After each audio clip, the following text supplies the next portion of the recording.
Welcome to Haunted Talks, the official podcast of the Haunted Walk, offering ghost tours and paranormal adventures in Kingston, Ottawa, and Toronto, Ontario. My name is Jim Dean. I am the creative director, and I'm joined live in studio today at Haunted Walk headquarters with our CEO and founder, Glen Shackleton. Glen, Happy New Year. As always, a pleasure to have you on the show. Thank you. Now, the reason we have Glen here today is this is our third annual Behold the Future episode, where we, along with you, our audience, try to predict events that are going to happen in the upcoming year. And of course, look back to see how we did on our predictions for 2019. Now, at the Haunted Walk, we give a lot of thought to the idea of premonitions, intuition, psychic ability. And one thing we've discovered in our kind of research is a lot of people experience those quite differently. Some people, get, when they think about things, will get flashes of images. Some people see words or hear sounds or voices. Others just have a feeling in the pit of their stomach. Glen, I'm curious, when you kind of predict, reach out into the future, guess what's going to happen, setting aside analytical means. For premonitions, do any of those, resonate more with you as to how you operate when trying to understand what's going on with the world? I think when I'm trying to predict the future, trying to access my psychic abilities, my latent psychic abilities, I describe it as more like watching the static on a TV screen. Just a solid bit of noisy static with nothing that makes sense. I'm pulling from nothing, but try to make an educated guess on the best I can do. But I'm not sure I'm necessarily gifted, unfortunately, with any kind of special insight. But I guess the numbers will tell. Well, that's it. We do have the numbers from last year, which are going to be very helpful in making that assertion. For myself, I would say probably like gut instinct is the thing that I find is most successful if I'm trying to guess what's going to happen next. So in just a moment, we will be reviewing our predictions from last year that we and you, the audience, made. But before we get to that, just a reminder to be sure to follow us on Facebook, Instagram, and Twitter so you don't miss out on these polls in the future and, of course, all the other fun stuff we get up to. On all three sites, we are at Haunted Walk. And even though it's the winter, we do still offer some tours in Kingston, Ottawa, and Toronto. Most notably, our Haunting at Laurier House in Ottawa is returning for a special Dead of Winter run from January 31st to February 28th. Which is really a fun thing to do if you're coming to town for Winterlude, or of course, if you just want a good, scary night out. And of course, if you have a group of 5 people or more who are interested in one of our ghost tours on a given evening and that tour is not being offered, always free to get in touch with us, as we can often add additional tours to the schedule. So never be shy about reaching out. All of the information about our tours can be found on our website, which is hauntedwalk.com. And don't forget, as a Haunted Talks listener, you can use the promo code Haunted Talks, all one word, Haunted Talks at checkout to save 15% off all your tickets.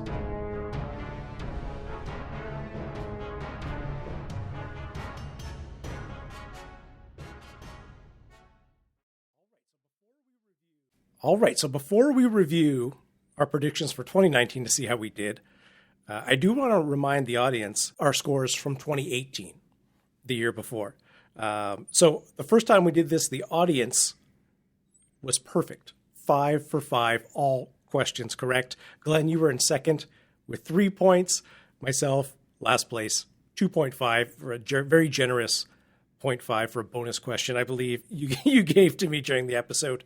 So the audience definitely was the big winner last year at this time. The first question we asked about 2019 was, will Donald Trump's presidency survive the year? Glen, you said no, it will not survive. The audience also said no. And I said yes, it probably would, in particular because of the difficulty of getting the Senate to vote for some type of impeachment to remove him from office. The obvious result is Trump was impeached this year, so if we had worded the question a little bit differently, the results would be different. But Trump remains the president of the United States up until today. There's no collusion, no collusion, no collusion, no collusion. Well, that one goes to you. That one goes to me. So I'm out of the gates early with 1 point. The second question was our movie-based question, having to do with which of these two films will have the bigger opening weekend. Avengers Endgame or Star Wars The Rise of Skywalker. All three of us, the audience, myself, and you, Glenn, we all went with Avengers. I am inevitable. You saw Avengers Endgame? Enjoyed it? It was good. Did you see Rise of Skywalker? I have not seen that yet, no. I have not seen it either, and that, I think, maybe leads us to the answer to the question. Avengers actually opening weekend was $1.2 billion worldwide. Star Wars, on the other hand, only $376 million. So almost 3 times more for the Avengers. That's shocking to me, to think how much the Marvel franchise has just totally bypassed Star Wars at this point. I don't think there's any debate. No, yeah. I mean, those numbers speak for themselves. I mean, it'd be interesting. I'm sure that $376 million is still dwarfs many of the other competition, but Avengers is huge. Absolutely. I think that's a good point. Obviously, Disney has built out Star Wars lands in their various theme parks. So I don't feel too bad for Star Wars. I think the franchise is still bringing in some good coin. So after our second question there, I have 2 points. Glenn, yourself, and the audience with 1 each.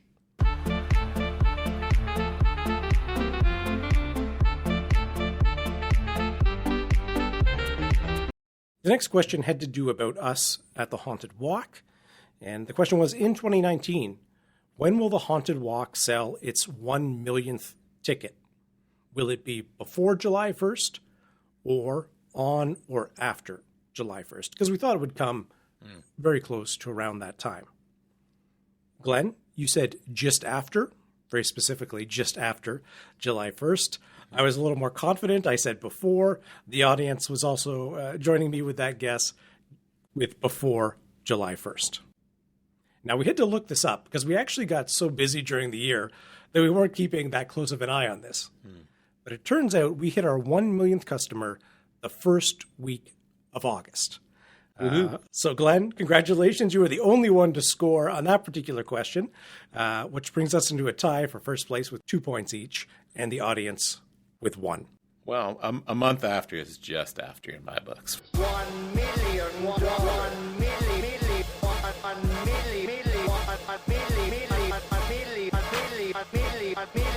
Our next question had to do with the weather, particular weather predictions from one Punxsutawney Phil. And the question was, would Punxsutawney Phil see his shadow on Groundhog Day? Seeing his shadow running back in is an indication that there will not be an early spring. We're looking at more winter. I predicted no, he would not see his shadow, therefore we would have an early spring. The audience said yes, he would see his shadow. Now, Glenn, you positioned it very interestingly. You said, yes, he will see his shadow, so late spring. Mm-hmm. But you also placed a side bet that would override the other one because you predicted it will actually be an early spring. Predicted the rodent would be wrong. You predicted the rodent would be wrong, and the weather gods would play along with you. Now, I got a bad feeling about this because I don't think it was an early spring. Your premonition on that is correct. Indeed, in 2018, the mean temperature during the month of May I took in Ottawa was 14.9 degrees Celsius. In 2019, the mean was only 11.1 degrees. So Punxsutawney Phil was right on both counts, and that moves me into first place with 3 points. Glenn, you have 2. The audience with 1. Phil, needle nose Ned, head to head. Again and again. The next question was a political question about Canada, which is, will Canada have a new prime minister in 2019? As you'll recall, we did have a federal election that took place, a very contested, spirited affair, I think we would say. All three of us, Glenn, myself, the audience, we all said no, that the Liberals would form the government once again, and all three of us were correct on that front. Now, Glenn, you added a very particular prediction in there saying it was most likely that the Liberals would form a minority government. And that is exactly what happened. So congratulations on nailing that one. That puts the score, myself at 4, Glenn 3, and the audience 2. And if anybody would like my services as a political pundit moving forward, I'd be available. Maybe it's a new consulting line we could consider.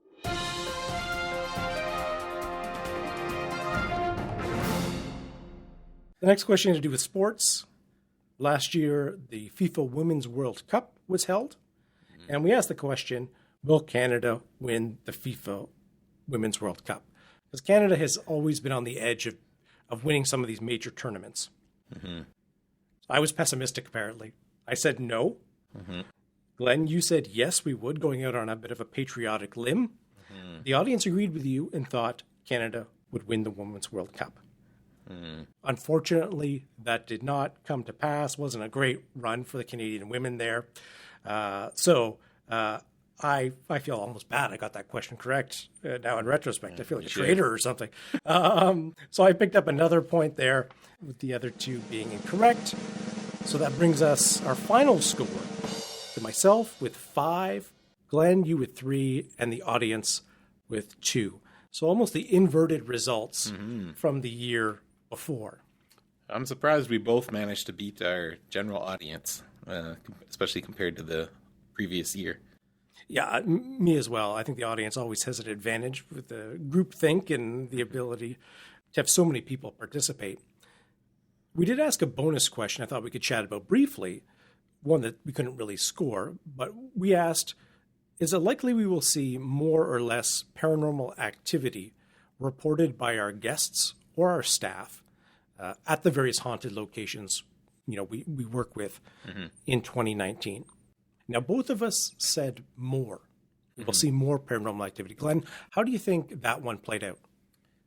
I think definitely more was accurate. I think part of that's because we also gained access to some new sites, especially Laurier House, where we had a lot of experiences. I mean, even just setting up the site, we had experiences.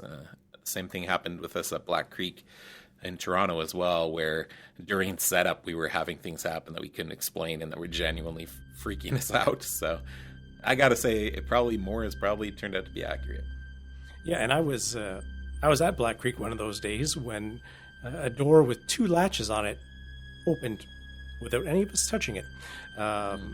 So it does seem like there was more this year. Laurier House, I recall, when we were setting up, we were testing the security alarms that were go into different rooms in the museum, and a woman's voice will come on, more or less saying, you've bypassed the security barrier. Please step back. When we were there with the Parks Canada staff, they found that this wasn't working and ended up turning it off. Well, that night on our tour, that security alarm just started going off with nobody in the room, telling them that somebody had tripped the motion detector that was in the space. So another good example of something happening, in that case, both off the tour and on the tour. Yeah, motion detectors going off in haunted buildings at night is a pretty terrifying experience. It's something you both want to happen and don't want to happen, all at the same time. And if we had to predict the year ahead, I'm guessing we might even see more activity. And that has to do with a big announcement we have coming up about giving folks the ability maybe to explore even more haunted locations this coming year. But more details on that will be coming very, very soon. Now, before we get to our questions and predictions for 2020, we thought it might be fun to look back and see if we could find any terrible predictions that were made historically about 2020 from 10 years, 20 years, 100 years ago into the past about what people thought we might be doing or what might be going on today. All right. Well, I have a few predictions. I did a little bit of research on this, by extensive research by looking at listicles on Google to see find some predictions that were made for 2020 or for this era. And found a few of my favorites. So I'll give you a few of them and we can maybe discuss how close we think they came to being accurate. Okay. So the first prediction that I found was that human feet would become just one big toe.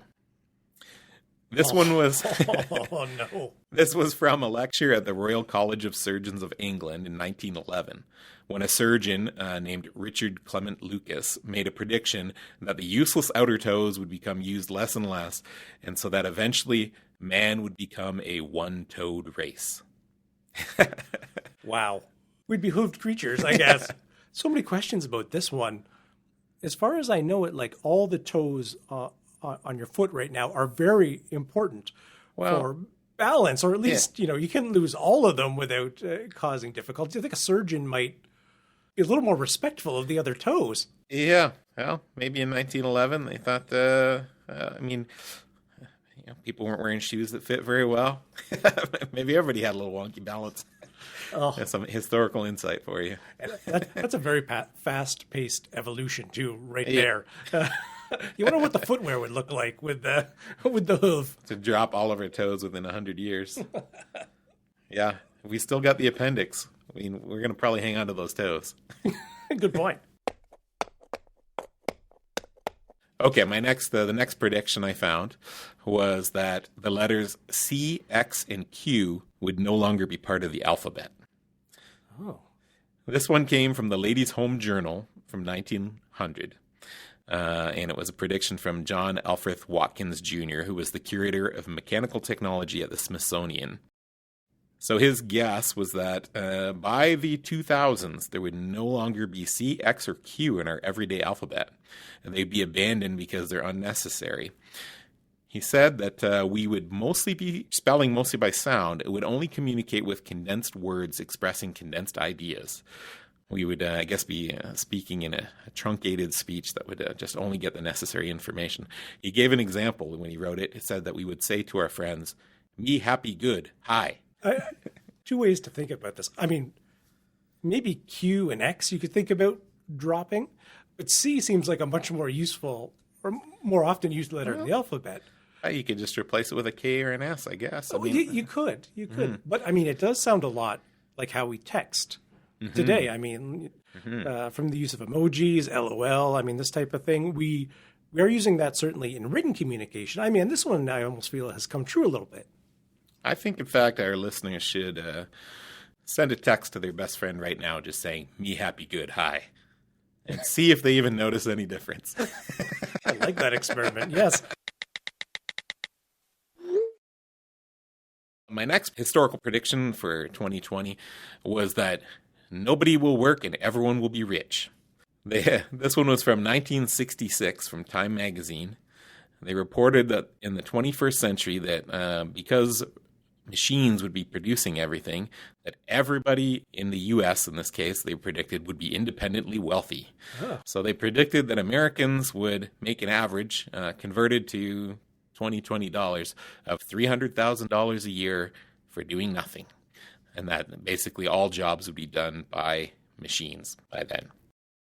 So I don't know how, I think given the wealth disparities going on in the world, that one might have been a miss. Certainly the idea of machines replacing work that's being done has definitely been accurate and continues to be. Yes. But the idea of everybody being wealthy part, that might be the part where we fell down on this one.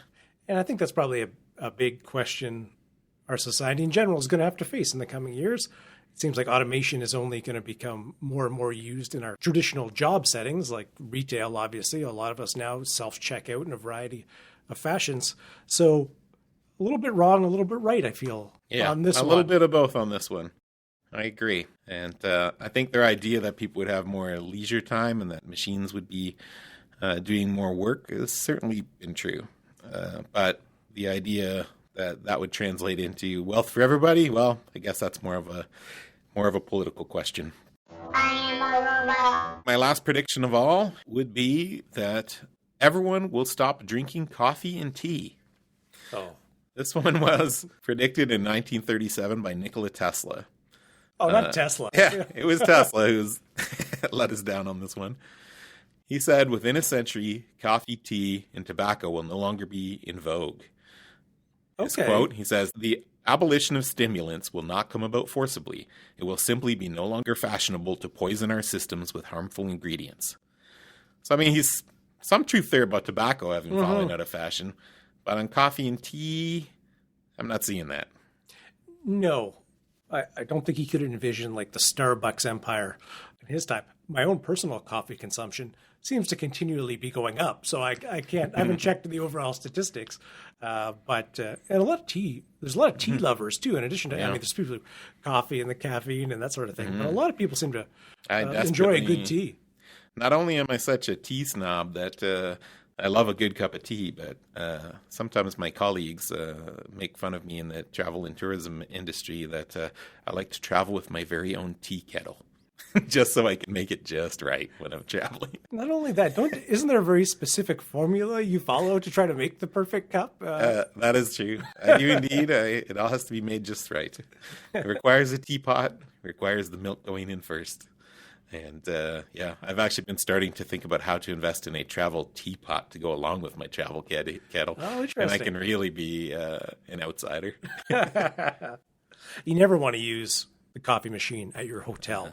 Certainly. Yeah. I feel like that's a thing that never gets cleaned. No, that's never going to be good when you're trying to make tea. That's for sure. I think Tesla, that's a bit of a miss on that one. His heart was in the right place, but I think he overestimated our ability to resist such temptations. Would you like a cup of tea? Let's move into making our predictions for the year ahead. And these are the same questions we gave out to our audience through Facebook, Instagram, and Twitter to see what we all thought about them. Now, for the first time ever, it seems we have had one prediction already be answered. Mm-hmm. And just before the news broke, 2 or 3 days earlier, we posted the question, will Prince Harry and Meghan Markle, the royal couple du jour, move to Canada this year? Mm-hmm. Now, the reason we put that question up is because it sounded like they were going to move to North America. But in the past few days, just after this poll came out, the Queen has said, yes, they will be splitting their time between the UK and Canada. Mm-hmm. Our audience was way ahead of the curve on this one, with 73% saying, yes, the royal couple will be moving to Canada. This before the information came out. Mm-hmm. So I think there's no point in you and I guessing. I don't think at this point. We're going to go with yes. But I think it's interesting because, it definitely was much more on the fence whether they might move to Canada or might, move to the United States or somewhere else. It seemed like they probably would be, dividing their time between the UK and somewhere, but it wasn't guaranteed it would be Canada. But it does sound more and more like that will be the case. As we work in tourism, I think we see there is a benefit when people of high prominence take an interest in Canada, like when the Olympics are held or something like that. So I feel pretty positive about it. It's great. They're going to be spending some of their time here. Obviously, Meghan was on the television show Suits, which was filmed in Toronto. And if you watch that show and you're driving around Toronto or walking around, you will see a variety of the buildings in there. So some exciting news to start the year. I guess a little controversy if the Canadian government, Canadian people should be paying their security fees. Mm-hmm. We're not going to get into that situation right now. But already, before a year in advance, the audience has already 1 point on us, scoring that first point for that question. They have some money to invest. I think maybe if they were to buy themselves a nice historic haunted property, create a nice resort or something. Oh, yeah. Could be a way to make their living in the world. That's a wonderful idea, I think. Yeah. I'm not sure the Queen would approve of it or not. For the rest of the questions, we're going to present them from where our audience had most agreement to the questions where there was less agreement, more controversial, a closer margin between the two options. The next question is, will Beyond Meat outperform the market in 2020? So I think here we were hinting at a more broader question, which is, will protein-based foods play an even larger role in the food industry landscape in 2020? Mm-hmm. Now, before I reveal what the audience has selected, Glenn, what were your thoughts on Beyond Meat? I guess we're taking kind of here as the standard bearer. Do you think Beyond Meat will outperform the stock market this year? I'm going to say yes. I think it will. I think that it's grown pretty fast. So, you do wonder whether or not maybe these companies have already reached the main audiences they're going to reach.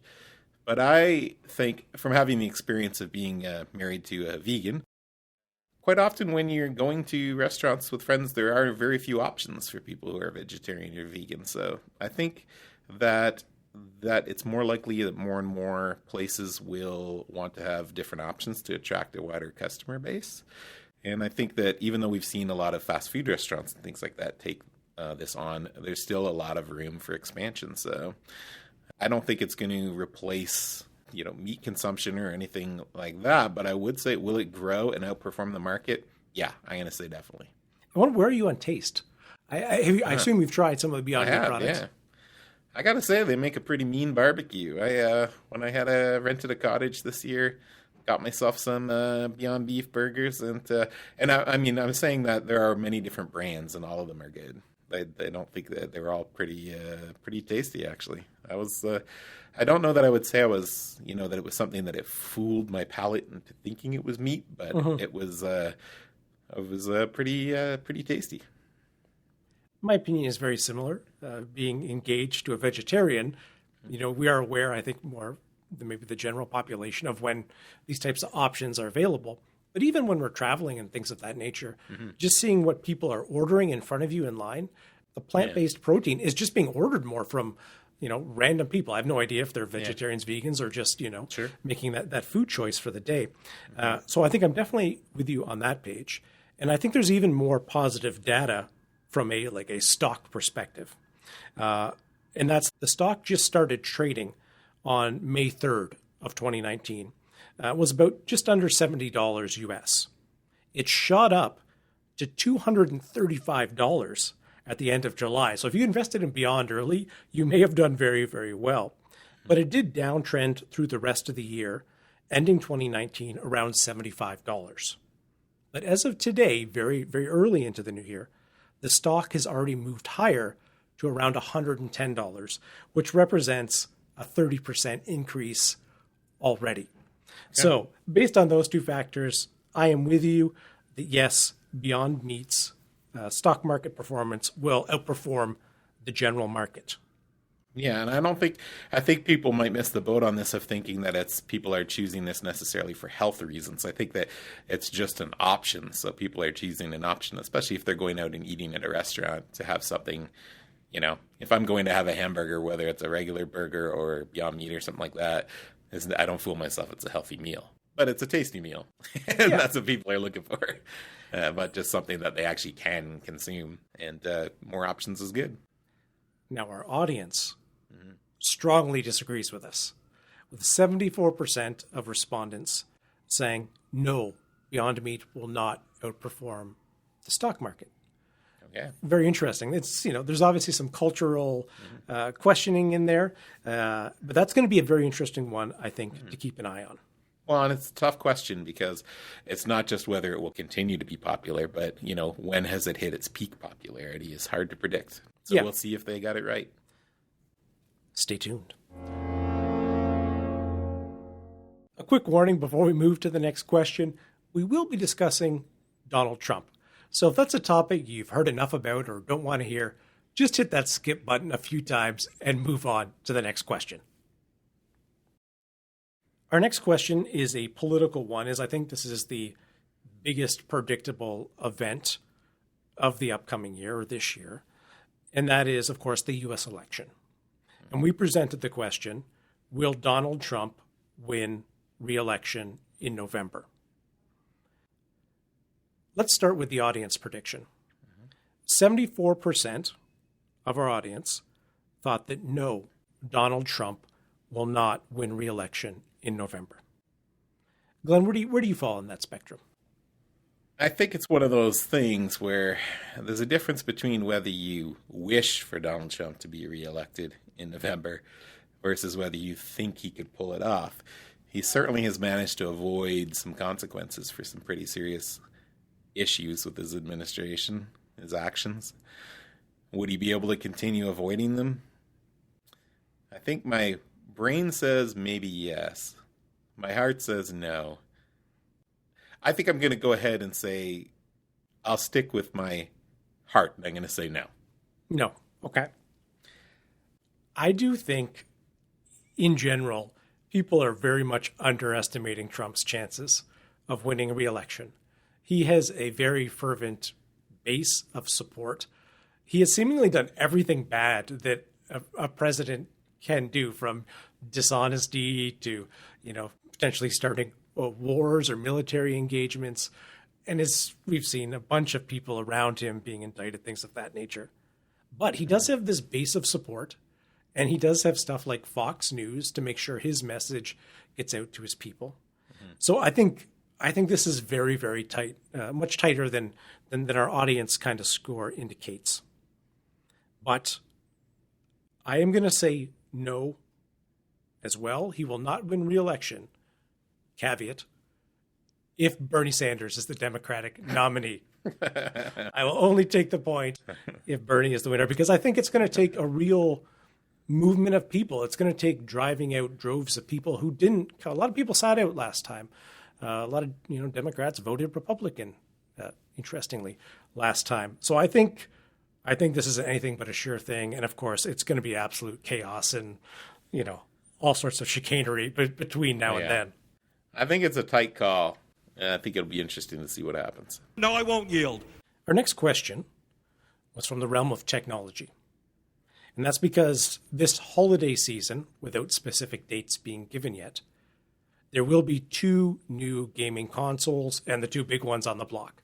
There's going to be a PlayStation 5 coming out, as well as an Xbox X Series, due just in time, as I said, for the holiday season. So the question we asked our audience was, which one of these 2 consoles will sell more before the end of 2020? Now, I think the big kind of question here isn't necessarily even, which has the better hardware, peripherals, titles. All those things are important, of course. But because it's coming out so late in the year, any delay in production from a business sense is really going to hurt, either system's ability to sell. So I think that the kind of the business scenario has to be weighed quite a bit.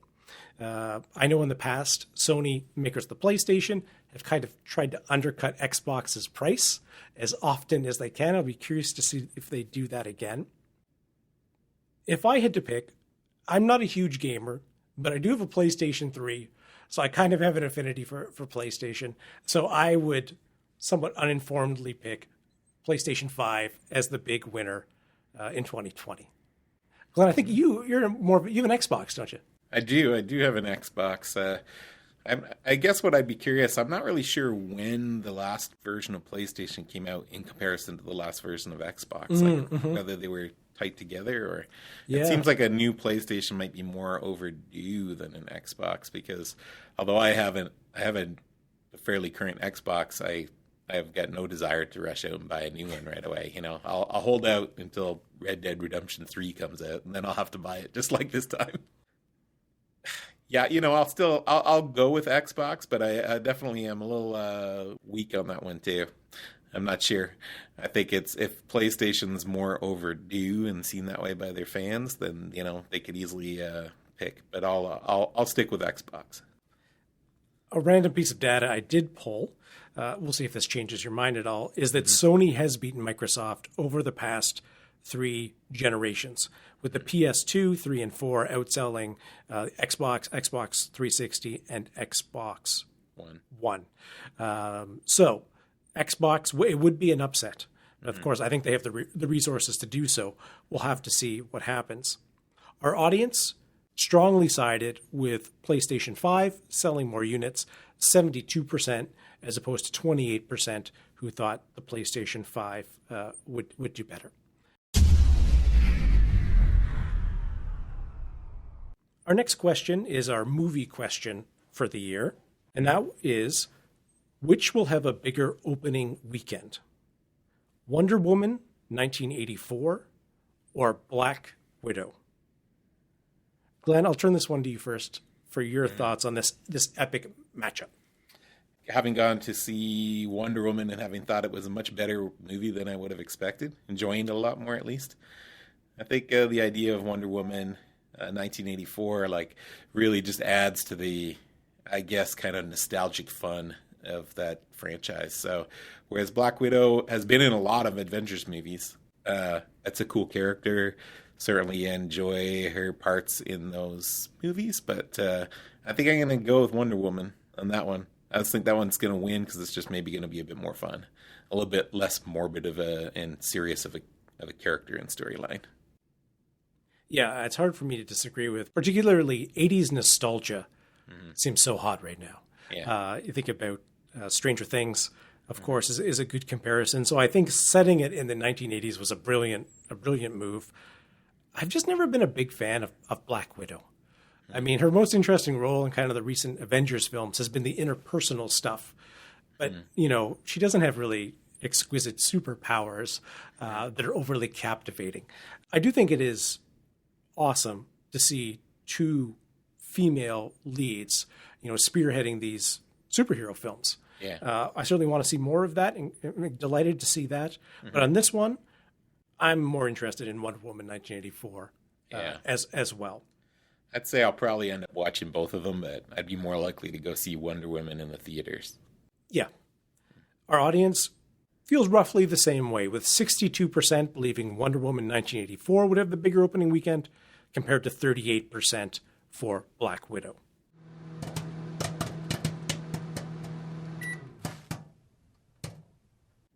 Our final question, and the most difficult one for our audience to answer, comes from the world of sports. And that's because Euro 2020 is this year. The European Soccer or Football Championships, depending where you live in the world, are coming up. Big international event. And these tournaments are a lot of fun to watch. We often do an office pool or something along those lines so we can cheer for countries we might not otherwise be interested in. And certainly in Europe, it's huge. So the question we presented, who will win Euro 2020? The first option were the teams with the best odds of winning right now, which are England or Belgium. This according to Caesar's Palace, which seemed like a good place to get the odds. So England and Belgium or the rest of the field. Our audience, by the narrowest of margins, 51% compared to 49%, have selected England or Belgium to win. Right. For me, I just can't help feeling that England often underperforms on the big stage. And so that only leads Belgium. So pure mathematical considerations here is I'm not super up to date on European football. I got to take the field for the value. I think it's a good value bet. So I would take the rest of the field and pick against the audience. All right. Well, I would say I'm much like our audience, pretty split 50-50 on this one. I mean, you do have some good teams there with England and Belgium that both have a good chance. I would have inclined to go toward rest of the field, but I think since you picked rest of the field, I'll go the other way, and I'll go with England or Belgium. And maybe Belgium, maybe it's their year to shine. Now, I do want to point out, in last year's show, you said your strategy this time was not to worry about what I picked because you enjoy beating me, so you've made certain choices. So you have switched your strategy again, and I like it, to be honest. I think that's a great choice. So that'll be fun to watch, Euro 2020. I will now take the predictions of our audience. Glenn, I'll take your predictions and my predictions and lock them away into the Haunted Walk vault until this time next year, when we will bring them out, of course, and see how we did. But it's my genuine hope, of course, that 2020 is a great year for everyone, a peaceful year, and of course, full of lots of spooky stories. Glenn, as always, thank you for joining us for the episode. It's always great to have you here. My pleasure. And of course, thank you, our listeners, for joining us for the episode. For information about our tours, be sure to visit our website, hauntedwalk.com, and use that promo code HauntedTalks at checkout to get 15% off your tickets. We'd also love for you to follow us on Facebook, Instagram, and Twitter, all three at Haunted Walk. Special thank you to our Haunted Talks team, including Michelle Dennis, our outstanding audio editor, and Kevin McLeod at Incompetech.com for the additional music. Until we meet again, I predict for you, sweet dreams.